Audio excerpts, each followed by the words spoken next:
오늘은 신 14강입니다. 예언은 멈추고 야훼 신은 침묵하다. 좀 문학적으로 좀 써놨습니다. 근데 이거 사실을 반영하고 있어요. 기원전 4세기 이후. 그러니까 제국 체제에 이스라엘이 이제 들어가가지고 그 유대인들이 그 유다 속주로 페르시아에 편입된 이후로 약 400년간 예언이 그칩니다. 이게 이제 그리스도교에서의 말하는 것이고 사실상 예언이 중단됐다고 볼 수 있는 그런 상황이 벌어졌어요. 그렇게 많은 예언자들이 열렬하게 예언하고 대단했잖아요. 뭐 엘리야로부터 뭐 아모스, 호세아, 그렇죠? 이사야, 에스겔, 예레미야, 그다음에 제2이사야, 그다음에 이제 그 학개, 스가랴 이런 사람들 열심히 예언했죠. 맨 마지막에 말라기라는 사람이 등장해요. 근데 말라기가 실제 이름인지 어쩐지 조금 논란이 있습니다만은 어쨌든 이 말라기라는 그 소예언자는 기원전 5세기에 활동을 해요. 아주 조금 이제 분량도. 그러면서 뭔가 예언이 멈춰지는, 이스라엘 역사에서 예언이 멈춰지는 상황을 잘 반영하고 있어요. 왜 예언이 멈춰질 수밖에 없는가 이런 것을 잘 반영하고 있다는 거죠. 그래서 말라기 얘기를 조금 중심으로 하면서 좀 큰 얘기를 하려고 합니다. 예언은 멈추고 야훼 신은 침묵하다. 예언은 야훼 신이 이 세상의 역사에 참여하는 가장 적극적이고 대표적인 방법이죠. 그렇죠? 야훼 신은 역사의 신이라고 그랬어요. 역사에 참여해서 이렇게 일일이 잔소리를 해요. 관여를 합니다. 잔소리라고 하면 기분 나쁘실 분이 있을 것 같은데 하여튼 일일이 다 관여를 합니다. 지시하고 관여를 해요. 이래라 저래라. 우리가 성경 보면 예언서에 보면 다 나오죠. 모세 그 오경 토라에도 물론 나옵니다. 각 책에 다 이게 그 계시가 예언이 역사를 이렇게 선행하는 것을 보여주려고 많은 노력을 했잖아요.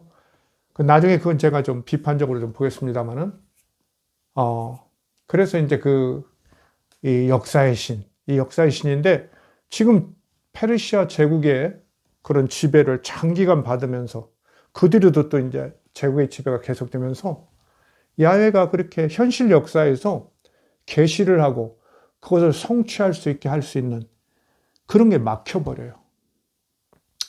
그러니까 자기가 뭐 부족하더라도 이스라엘 민족, 연약한 민족, 말을 잘 안 듣더라도 자기 민족을 거느리고 자기 백성을 거느리고 있을 때는 아주 예언이 수시로 나오고 그게 성취됐다 어쨌다 이러면서 이렇게 하겠지만 페르시아라는 아주 그냥 거대한 장애물이 등장하면서 말라기에서도 보게 되지만은 이미 앞에서도 우리가 봤죠.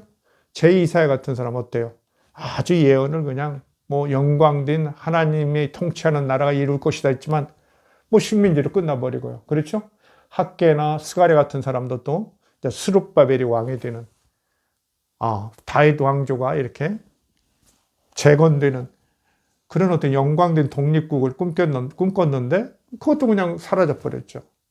메시아 예언 같은 게 아무 의미가 없어져 버렸어요. 이렇게 될 때 어떻게 될 것이냐? 야훼 신은 계속 현실 역사에 참여해서 계시를 할 수 있을 것인가? 아주 중요한 과제입니다. 아주 중요한 과제죠. 물론 이제 크리스찬들, 신학자들이나 이런 분들은 여전히 주장하겠지만 역사가의 입장에서는 그렇게 볼 수가 없는 면이 있어요. 역사는 그 사실을 자료로서 얘기하는 것이기 때문에 그것을 우리가 형이상학적인 어떤 또 다른 해석, 양해 이런 걸 한없이 할 수 없죠. 자, 말라기 이후 예언이 중단돼서 이 시대를 침묵기라고 합니다. 신구약 중간 시대다 이런 말도 하지만은 침묵기라는 말을 제가 쓰는 게 아니고요. 그 신학에서 써요. 침묵기다. 예언이 없는 시대래고요. 하나님이 역사에 자꾸 야훼 하나님이 나서서 이래라 저래라 하지는 않아요. 그러니까 이제 성경이 우리가 잘 아는 이제 그 모세오경 토라가 정확하게 얘기하는 분들은 BC 398년에 아마 완성돼서 반포됐을 것이다 하는데 대개 그냥 여러분들은 BC 400년쯤에 완성돼서 반포됐다 이렇게 보면 돼요. 그래서 이제 토라가 완성됐기 때문에 예언이 필요 없었다. 이런 얘기도 하거든요. 그러나 과연 그런 것인가? 토라가 먼저 완성됐기 때문에 예언이 없는 것인지 저는 다르게 보는 거죠. 예언할 수 없는 상황이 전개되고 있었기 때문에 이스라엘의 종교의 엘리트들이 토라를 만들 수밖에 없었다. 저는 이렇게 해석하는 사람입니다. 아주 독자적인 해석을 해요. 근데 대단히 역사적인 해석입니다. 이걸 좀 여러분이 좀 우선 이렇게 좀 받아들이시기 바랍니다. 지난 시간에는 얘기했죠. 현실 참여가, 계시 예언으로 현실 참여가 아주 제약되었다. 영광된 나라가 이룰 것이다, 독립할 것이다 하는데 페르시아가 아무 대답 안 하니까 그만이었어요. 그래서 야훼의 신이, 그 다음에 그 신앙의 엘리트들이 매우 그 제국 페르시아의 눈치를 보고 타협적인 어떤 그런 것을 모색했다. 그런 걸 지난 시간에 했잖아요. 완전히 제약을 받는 거예요. 지난 시간에 얘기했던 대로 영광된 국가회복 예언, 제2이사야, 그 다음에 스룹바벨의 메시아 예언, 학개나 스가랴 예언이 분명히 좌절됐죠. 무춤한 거죠. 아주 해방되면 대단한 영광이 나타나고 놀라운 일이 벌어질 거라고 희망했지만 창조주 어때요? 우주적 창조주 유일신을 제2이사야가 해석해내고 아주 이렇게 이스라엘의 엘리트들이, 종교 엘리트들이, 예언자들이 이렇게 들떴지만 현실은 차가웠어요. 정신 차려 이것들아 막 하는 듯이 그냥 냉수를 뿌려버렸죠. 깜짝 놀랐죠. 페르시아가 그럴 줄 몰랐다. 아마 대단히 속으로는 섭섭했을 거예요. 그러나 페르시아는 페르시아의 국익에 따라 움직였다. 이런 말씀도 드렸죠. 자, 이래서 보면은 예언이 멈추고 야훼의 신이 침묵할 수 없었던 건 뭐냐? 국제관계의 제약이 첫째고, 그 다음에 내부적인 또 제약이 있어요. 두 가지 면에서 볼 수 있어요. 국제관계 제약은 말할 것 없이 이미 얘기했죠. 그 제국들, 그 페르시아죠. 구체적으로는 페르시아 제국의 어떤 이해관계에 따라서 유대인들은 독립되지 못하고 하나의 속주에 불과한 통치를 받았다. 다만 그 신앙적 자율성이 보장될 뿐이었다. 이런 걸 제가 말씀드렸어요. 그러면서도 그 예루살렘 성전을 재건했는데 거기에 이제 일부 물자 같은 걸 데워주고 이러면서 페르시아 왕실에서는 왕과 왕자들 위해서 매일 기도를 드려줄 것을 요구했다. 그런 말씀까지 드렸어요. 마음대로 못해요. 나중에 이제 그 마케도니아가 와서, 그렇죠?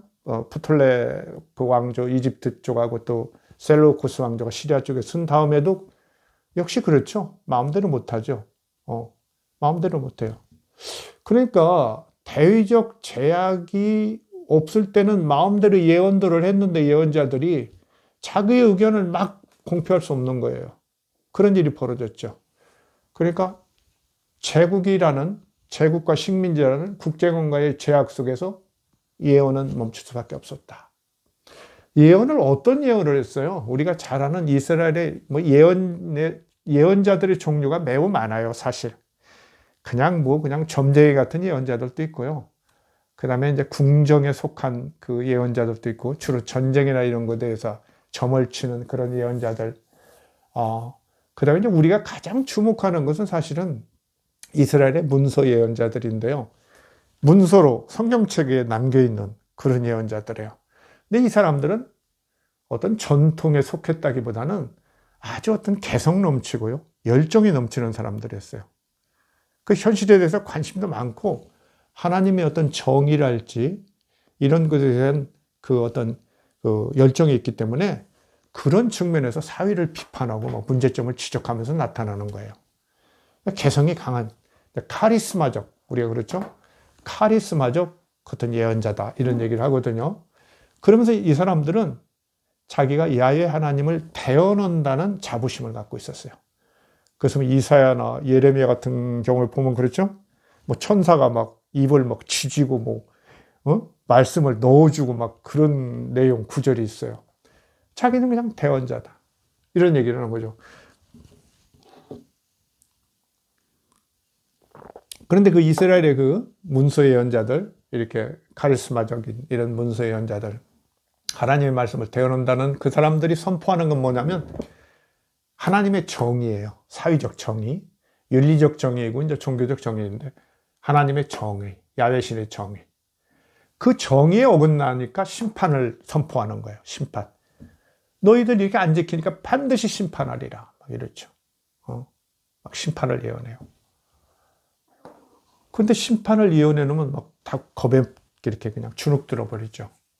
그러니까 그러나 너희들이 돌이키면 회개하고 돌이키면 해방 구원하리라. 이런 또 확실한 또 예언을 합니다. 그러니까 정의, 심판, 구원의 예언의 어떤 틀을 갖고 있어요. 근데 생각해 보세요. 저 앞시대에는 나라가 망하려고 할 때도 갈 때지만 그래도 그 민족 국가가 있기 때문에 시원찮은 유다 왕국이 있기 때문에 그렇게 이제 이사야나 예레미야 이런 사람들 막 예언을 하는 거예요. 정의, 심판, 해방의 예언을 마구 할 수 있었어요.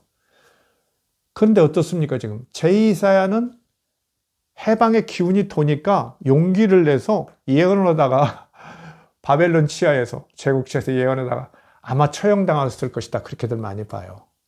제2사야는. 그런데 이제 학계나 스가랴 같은 사람은 해방된 전국에서 약간 좀 혼란할 때 우리가 이제 1945년 이후에 그런 해방 후에 그런 혼란이 있듯이 약간 그런 공간에서 아주 긍정적인 예언을 합니다. 그러면서도 페르시아를 의식하죠. 페르시아를 의식하면서 예언하는데 일이 영 삐그러졌죠. 영 빗나가 버렸어요. 근데 어떻습니까? 이제는 페르시아가 완전히 이제 그 제국 체제를 완수하고 그 유대인들은 예후다라고 그러죠. 예후다. 그 유대 속주로 이렇게 편성됐어요. 조그마한 직할 속주예요. 그러니까 이제 다른 곳에 있는 그 큰 총독의 관할하에 들어가 있는 거죠. 그러면서 이제 대제사장을 중심으로 이렇게 일종의 그 자율 공동체, 신앙 공동체 이런 걸 유지하는 건데요. 여기에 속한 말라기 같은 사람이 예를 들면 해방의 예언을 마구 할 수 있겠어요? 못해요, 전혀. 그러니까 말라기는 여러분이 이제 말라기가 몇 장 안 되니까 혹시 한번 보세요. 말라기에 들어가 보면은 내부적인 예언만 해요. 내부적 비판. 야, 뭐 이렇게 너희들 11조도 않고 이러는데 그 목사님들이 제일 좋아하죠. 11조 제대로 한번 내보고 그래서 내 창고를 넘치게 하고 내가 얼마나 너희들 축복하는지 한번 시험해봐라 막 이러고 그러죠. 그러니까 성전을 져놓고 이렇게 예배드리고 하는데 사람들이 이제 신앙이 조금 식어버린 거예요. 독립한 데 수십 년 되고 그러니까. 그렇잖아요. 독립이 아니라 해방된 지, 바벨론 유수에서 해방된 지 수십 년 됐는데, 뭐 국가가 독립하는 것도 아니고, 무슨 전망이 있는 것도 아니고, 참 답답하거든요. 그러니까 여태까지 예언자들 예언이 몇십 프로밖에 안 맞았네 하고 이렇게 좀 하는 거예요. 그래서 말라기에 보면요. 그런 구절도 나와요. 그 사람들이 여호와를 믿는 것이 그렇게 별로 유용한 것도 아니다. 막 이런 얘기를 한다는 거예요. 별 효과도 없는 거 아니냐? 막 이런 얘기를 한다는 거예요. 놀랍죠. 상당히 일부에서는 회의도 있었던 거죠. 이런 상황.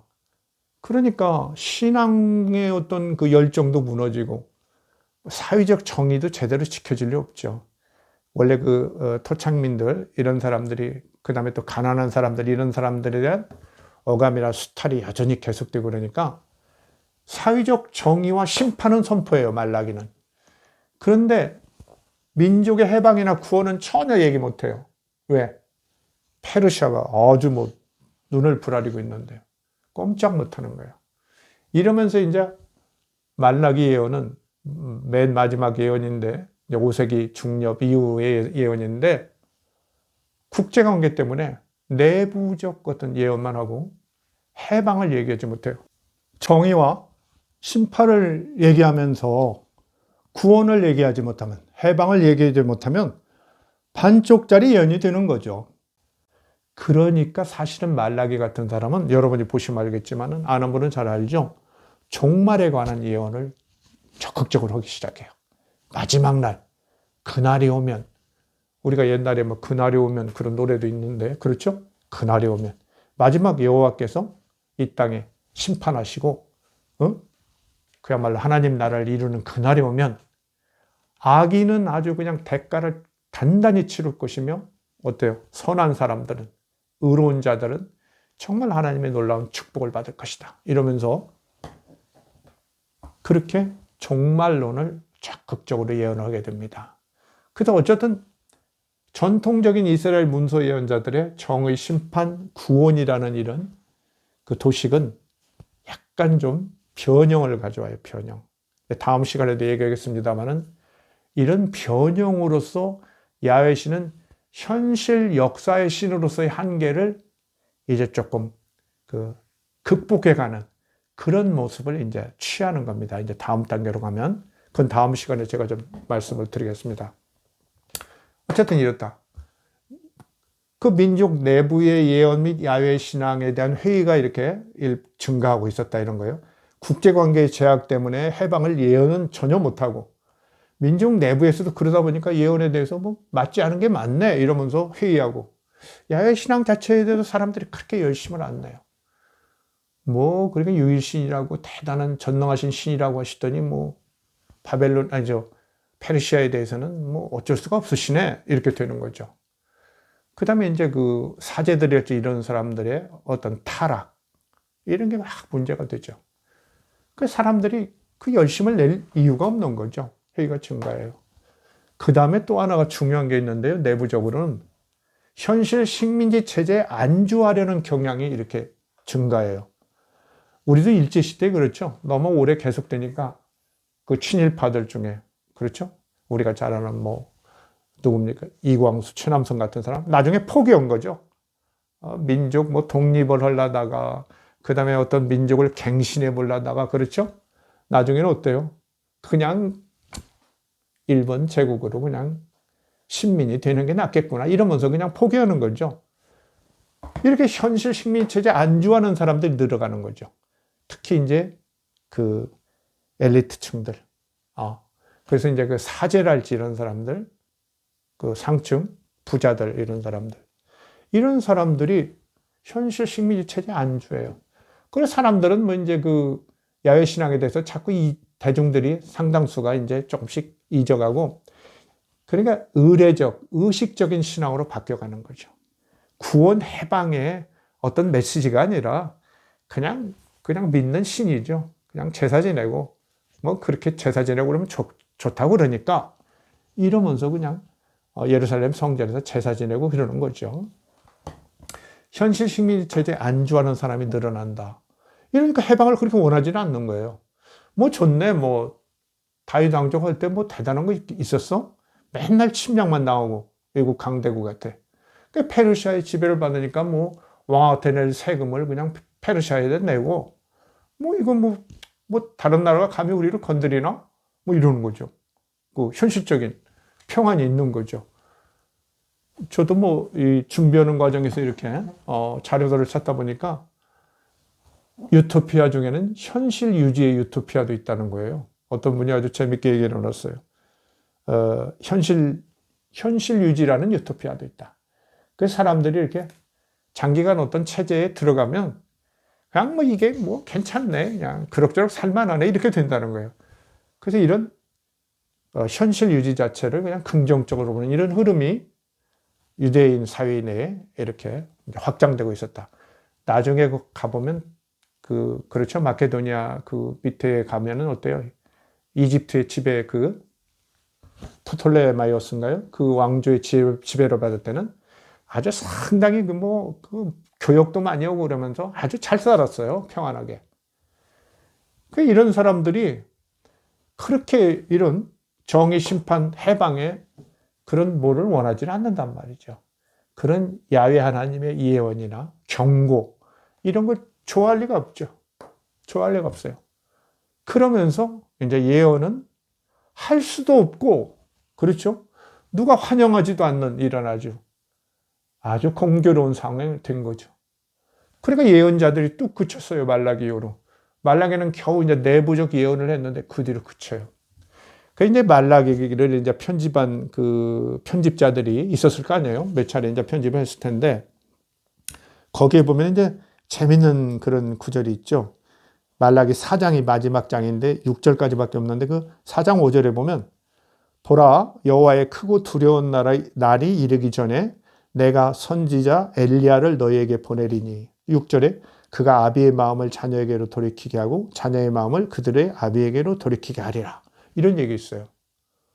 마지막 날이 이르기 직전에 내가 엘리야를 보내리라. 엘리야가 누구예요? 이스라엘 예언자의 가장 대표적인 사람이에요. 그죠? 모세와 더불어. 모세는 좀 성격이 다르죠. 아주 전문적인 아주 그 심판의 예언자, 이런 정의, 심판, 해방의 예언자로서는 역시 엘리야를 그 출발점으로 삼아야겠죠. 그래서 우리가 이제 그 신약 성경에 보면 예수님이 변화산에서 누구를 맞습니까? 모세하고 엘리야하고 셋이서 예수님하고 그렇게 맞죠. 그 엘리야가 마지막 날 그 직전에 온다는 거예요. 그래서 이제 신앙을 회복하게 해줄 것이다. 이런 예언을 하는 거예요. 그러니까 말라기를 편집한 사람들은 이제 아무래도 예언에 대한 어떤 예언자의 후예일 수도 있고 예언에 대한 관심이 많은 사람들인데 이 사람들은 그 엘리야가 사실 죽지 않았다고 그렇게 나오잖아요. 성경에 보면 그냥 불차를 타고 하늘로 올라갔다는 거예요. 하나님께서 그냥 산채로 들어 올렸어요. 그래 하늘에 살려둔 그 예언자가 있으니까 선지자가 있는데 하나님께서 그 사람 언젠가 쓰겠지 이런 생각도 오는 거예요. 좀 막연하겠지만. 그런데 그 엘리야가 하나님의 어떤 마지막 날이라는 그 종말을 맞기 직전에는 그 하나님의 어떤 메시지를 가지고 직접 올 것이다. 우리 예언자들이 대표격인 그 엘리야께서 이렇게 예언했죠. 그런 구조를 여기다 딱 써놨어요. 그러면서 이제 예언이 멈추는 거예요. 여러분도 잘 아시다시피 이제 예수님도 그랬죠. 신약 성경에 보면은 세례 요한이 그 오시기로 한 그 엘리야다 이렇게 얘기했어요. 오기로 한 그 예언자다 이렇게 얘기했어요. 그 예수님도 그 세례 요한의 어떤 행위나 이런 걸 볼 때 아주 높이 평가했던 거예요.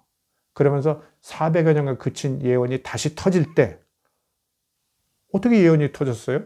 세례 요한에 의해서 회개하라. 천국이 가까웠다. 회개하라. 하나님 나라 가까웠다. 심판하고 이제 최종 해방 구원의 역사가 이루어질 거라는 거죠. 이런 예언을 하는 거 보면서 깜짝 놀라면서 저 세례 요한이 그 오리라고 예언된 엘리야구나. 이러면서 이제 그 뜻을 따른 거죠. 그러면서 예수님도 회개하라. 천국이 가까웠다. 이렇게 선포하고 다니죠. 세례 요한이 잡혀 들어간 다음부터 그랬다고 그렇게 이제 신약성경에 분명히 나옵니다. 자, 어때? 우리가 이걸 전체를 보면서 현실 역사를 크게 좌우하던 역사의 신 야훼 신 아주 대단했죠. 내가 너희들을 그 애굽에서 구원해냈다 막 그러죠. 누굽니까? 그 모세와 아론한테 방법론까지 다 제시하죠. 10가지 방법을 제시하고 그렇죠? 그 다음에 홍해를 넘어올 때도 막 방법을 제시하고 다 넘어오고 이집트 병사들이 올 때는 막 물을 다시 합쳐가지고 그냥 수장시켜버리고 대단하죠. 그 다음에 뭡니까? 아수르 이런 데 침략할 때 히스기야 왕 때 이런 때 보면 어때요? 18만 5천인가요? 병사를 몰살시키고 막 하늘에서 어떤 병사들을 보내서 몰살시켰다든지 사실은 아니지만 그런 걸 주장하는 신이에요.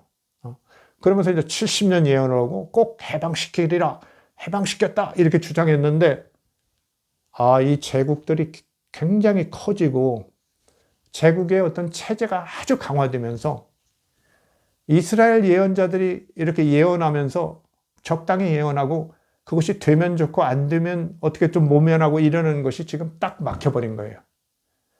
그러니까 예언이 중단돼 버린 거예요. 그래서 여기서 우리가 역사의 신 야훼 신의 한계를 볼 수 있는 거죠. 어떻게 제 말씀이 틀렸습니까? 누구든지 한번 반박해 보세요. 딱 중지해 버렸어요. 아주 이게 구체적 사실입니다.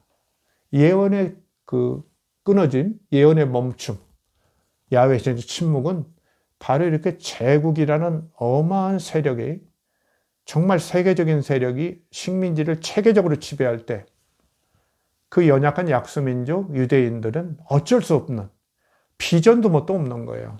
제국체제의 한계 안에서 움직일 수밖에 없어요. 그러니까 뭐 정의, 심판은 혹시 내부적으로 얘기하더라도 해방의 비전, 구원의 비전을 선포할 수 없는 거예요. 그러니까 지금 우리는 안 되지만 마지막에는 이런 일이 있을 거야. 응? 꼭 두고 봐. 이러면서. 그게 종말론이에요. 마지막에는. 너무 오래 기다렸죠. 400여 년 기다렸죠.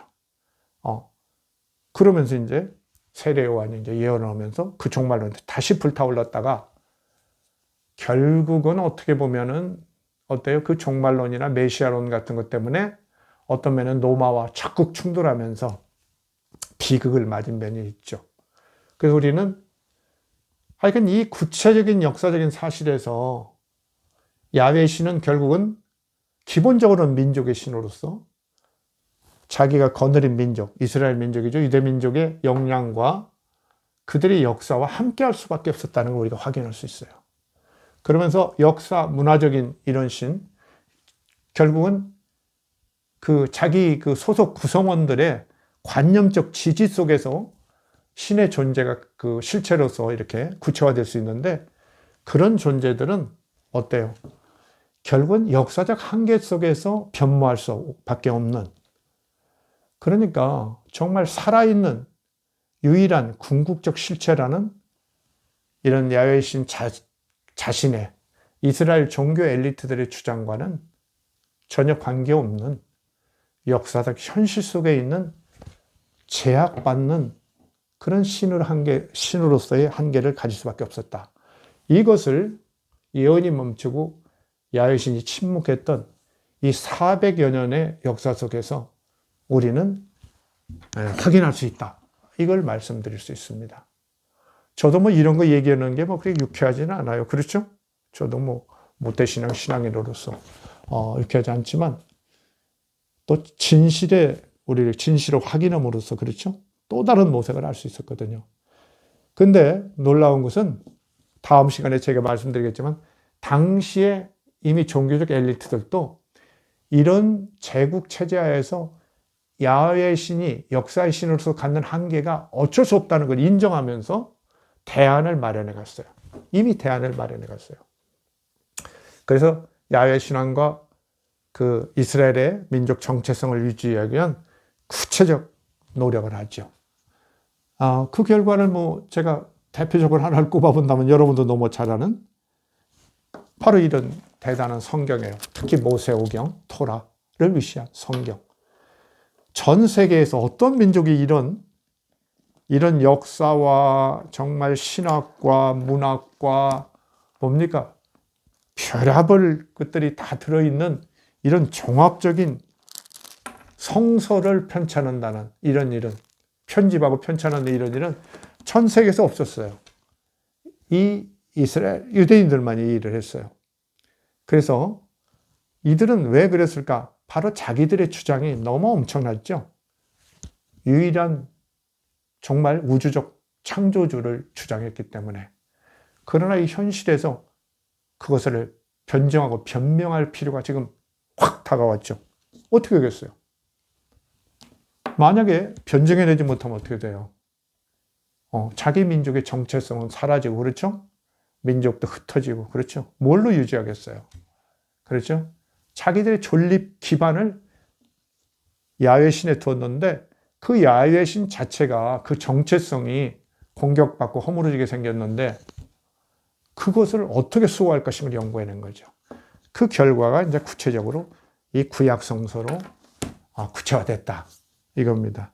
거기에 대해서는 제가 다음 시간에 자세히 말씀드리겠습니다. 오늘 여기까지 말씀드립니다. 감사합니다.